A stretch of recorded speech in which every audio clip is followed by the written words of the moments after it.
Once you know that also, it's the end of fear. Because there nothing can be destroyed.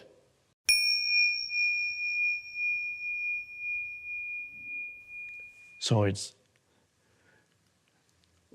wonderful practice. That's your practice. It doesn't matter where you practice. Wherever you are in your life, you practice. Every situation, every moment is the two dimensions.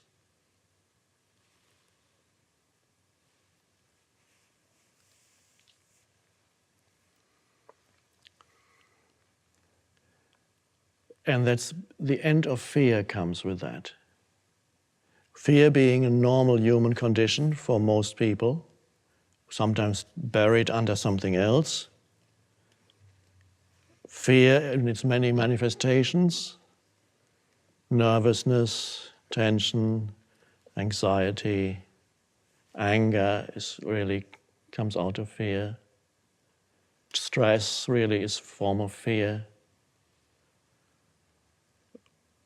All many forms of fear, quite normal. Why? That's all you know.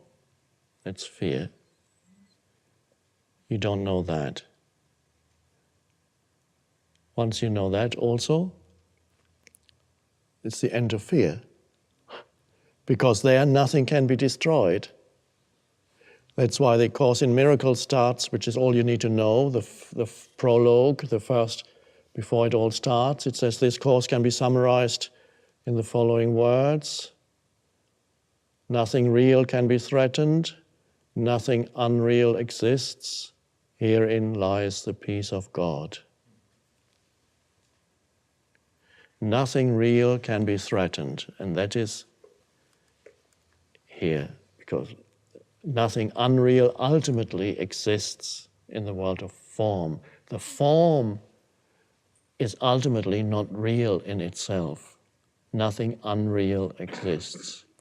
Herein, which means knowing that, lies the peace of God. God, of course, is the formless, timeless, eternal, unmanifested, that is both within and beyond the world.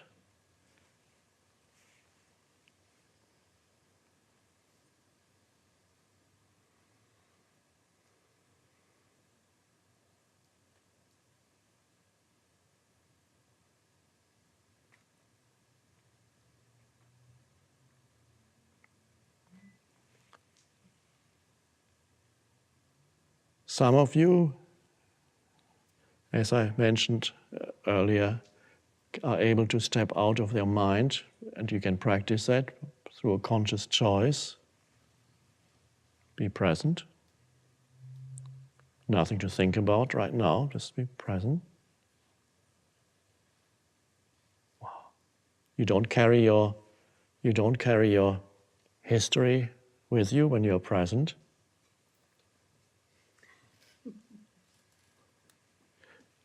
Your life situation.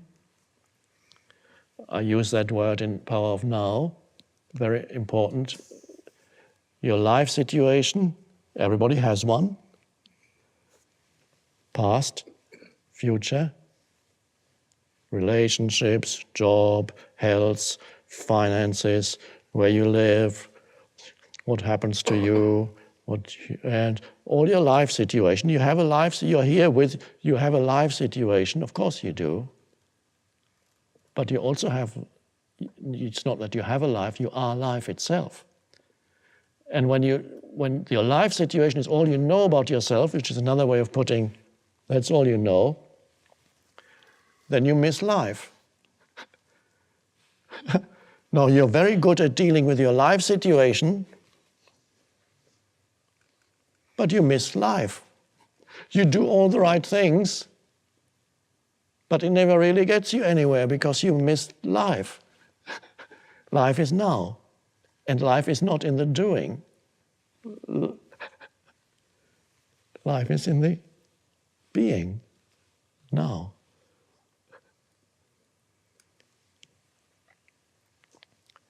Step out of thinking, into alert stillness, if you can.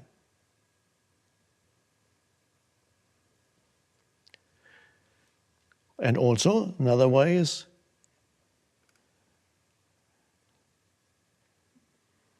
not to completely believe in every thought that comes into your head. Realize it's a thought. It's a position. It's a judgment. Not completely identified with it. It's a story that you are telling yourself. It's amazing how many stories people tell themselves in their head. Many are completely distorted. It's not the reality, it's the story, it's how you see the reality. The reality usually is much more simple and more benign than the story.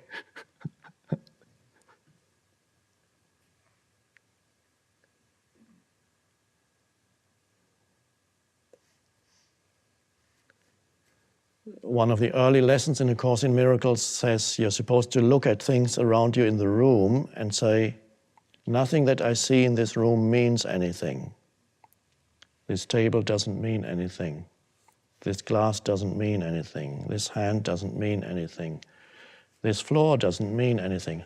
Now, what does that lesson mean? It doesn't mean anything. What it means is, it's attempting to erase the continuous conceptualization of reality, like scribblings on a blackboard. Because whatever you think it means is a concept in your mind. And if you deny the continuous and compulsive conceptualization of reality, it's like erasing the conditioning of your mind. And coming to the place where the Dalai Lama is, don't know. So this lesson in A Course in Miracles, all it's teaching is to come to the place of spacious emptiness, alertness. No longer trapped in conceptual thinking. Doesn't mean anything.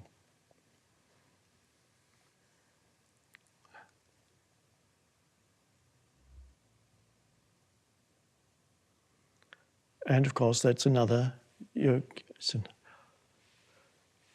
moving into a different dimension. By living in this way, it's just, you inhabit, suddenly life opens up. And all the narrowness that the mind had imposed on it dissolves. And life becomes spacious, because you found the space within. There's suddenly a spaciousness to life, and not a threatening place anymore. What's life going to do? Where's this next threat coming from?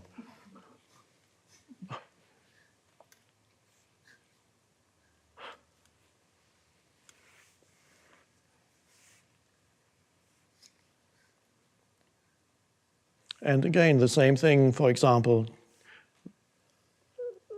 there's an entire spiritual teaching based on denying the reality of your story. And Byron Katie's teachings is based on the simple fact of denying your story. How do I know? Do I really know that this is true? No, I can't really know that. So it gets you to the same place where the Dalai Lama is. Don't know.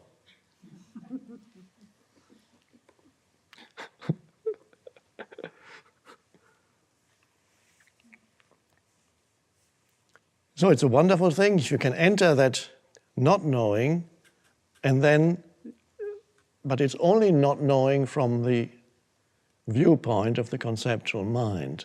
You're actually connected with a deeper intelligence, unconditioned, and if you really need to know something, it comes. But it comes out of the spaciousness of not knowing.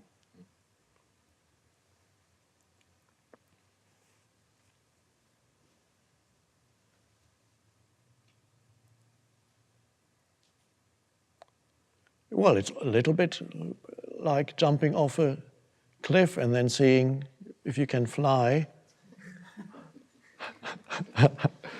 To the ego, it's a little bit like that. The ego says, don't go there, because the ego has worked it all out. It explains the whole, it has its philosophy of life. It might be very defective, limiting philosophy, but it has some kind of philosophy of life. Every person has their story through which they interpret reality.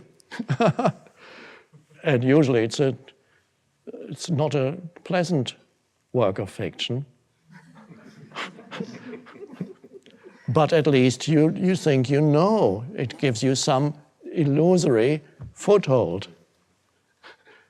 And of course the ego thinks, if I let go of that, I won't know anything anymore.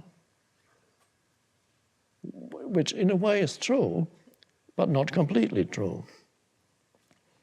In a deeper sense, is you only let go of a distortion of reality created by the conditioned mind, which is part of the collective human mind in its present state of evolution. And so the collective mind, of which your mind is part, has created this human-made world, which is full of problems, and they seem to be, they pop out one after another.